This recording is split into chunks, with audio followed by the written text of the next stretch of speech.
This is the type of game that I feared. This is not the type of game I was looking forward to. So, hello everyone, and welcome to the Let's Go Pens fans recap. Of course, recapping all the stuff of every game of the Pen season, wherever that takes us. Tonight, we took on the Fighting Bergevans tonight, as we took on the Boston Bruins from the Garden. And as we get underway, might as well start shoveling that coal in. Pardon me, boy. Is this the Fire Sullivan choo-choo? Track 29. And could you spare me a dime? 5, 6, 7, 8. When you hear the whistle blow. Okay, I'll spare all of you my crooning. You can imagine how tonight went. But before we get that underway, GMJR said, I'm done. I've had enough. And announced earlier in the week that he is resigning. He's done. Citing personal reasons, non-health related, at least that we know. And there was a lot of sentiment that was poured out amongst the Penguins journalism and Penguins fan base. Now, I'm a man of two minds about this. First off, yes. Thank you for bringing back-to-back cups to Pittsburgh. Thank you for turning this team around and making them very dominant at the end of the midways of the 2010s. That he was able to bring good players in and create a really good hockey environment. On the other hand, it was bad signing after bad signing. Jack Johnson, Ron Hainsey, Derek Broussard, Ryan Reeves, Jack Johnson,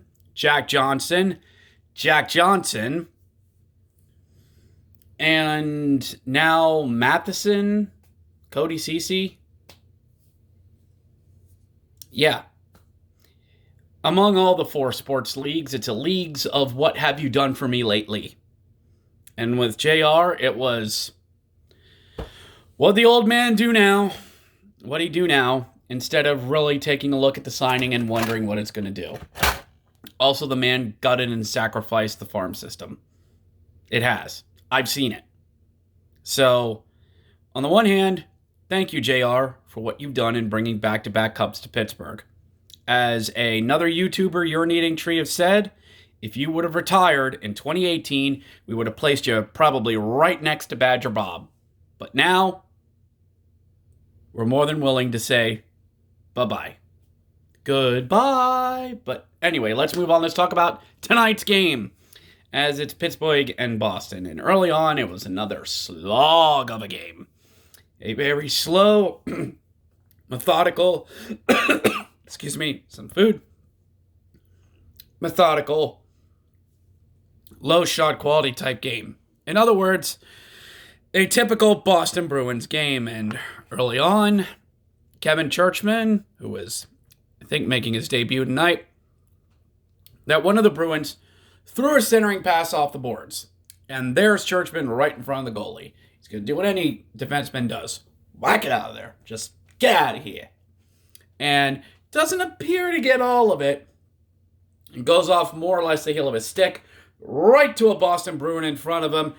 And it's in the net. 1-0 Bruins. Okay. Oops. Rookie move. My bad. Okay. Let's learn and move on. So later on in the period, Cody Ceci gets a nice little pass after the boys are doing some work down low. Comes off the boards. Goes into the high slot. Little move. Throws it on net. And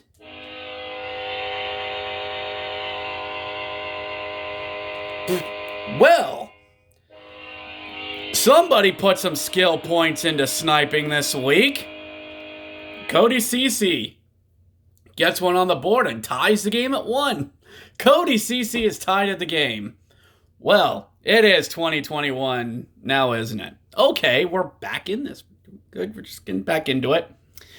But later on in the period, with about just 2 minutes and change to go, I think it was Richie that did this, just throws one in on net. A muffin, a biscuit, as it's called. And it just goes. And Jari, like, he's expecting a fastball and just gets a full-blown 70-mile-an-hour changeup and it's just like, ah! And it's in the net. 2-1 Boston. Floater of a puck and a bad bounce. Oh boy, it's going to be one of those nights now, isn't it? And the Pens just never really got back into it. Later on in the period, Bergeron. Nice little give and go from Charlie Coyle. Gets it up to Coyle up high, throws it to streaking player down low, and Bergeron's just able to get it into the net. 3-1 Boston. You can see where this is going. Early third, power play for Boston. Beautiful passing on their power play. The guys up top aren't even challenged. Easy passing down low. Bingo, bango, Bergeron. 4-1 Bruins. Midway through the third, the shots are 19-11 Boston. Slow, methodical, low shot, dominant. Halak barely had to do anything tonight, and that's how it ends. Boston 4, Pittsburgh 1. Wow. And for all of you who are expecting me to get upset and mad and yell and freak out over this, no. No, this was the kind of game that worried me. Actually, not worried me. That this was a type of game that tells all of us Penguins fans, this team ain't good enough. Sure, they're good enough to compete for a playoff spot, but in terms of dealing with the upper echelons, the Caps, the Flyers, the Bruins, the Devils are looking frisky. You needed 2 games to come back against the Rangers. And this team got completely silenced and shut down tonight. Crosby, nothing. Malkin, missing. I'm not blaming Letang for this. Well, the defense got picked apart by the Bruins. And it's not like the Bruins put like 30 shots on them. They knew where to pick their shots. Grade A opportunities. Jari did all he could. But this shows. As of right now, we're not good enough. And there is no time to figure it out. This is a shortened season.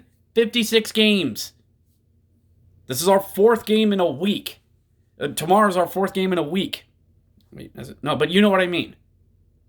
And someone may say, well, injuries and all that. Well, the freaking Capitals went 3-0 down against the Islanders and put 6 unanswered on the board. Minus Ovechkin, minus Kuznetsov, minus Lars Eller. Hung 6 on the Islanders against Big Baldy Blokey Berry. They got COVID stuff to deal with. What's your excuse, Pittsburgh?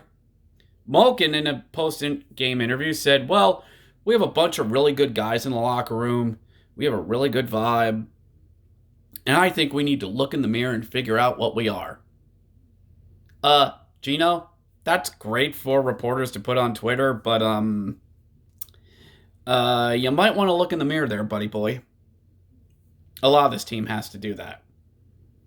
And the last couple games did show that when Malkin and Crosby are taken out of it, there was depth.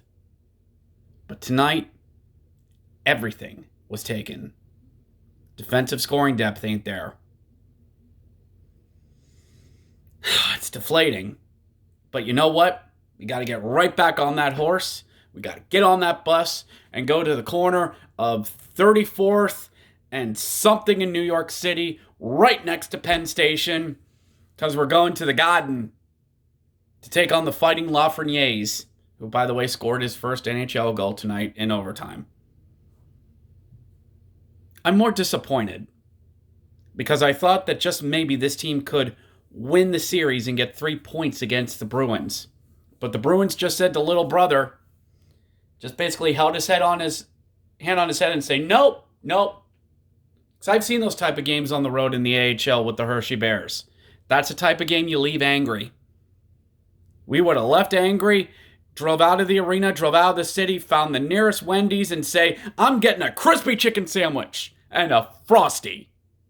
Chocolate. All right. Let's reload and get right back at it on Saturday to take on the Rangers in New York City. Let's go, Pens. Keep the faith, and we'll see you Saturday. Let's go, Pens.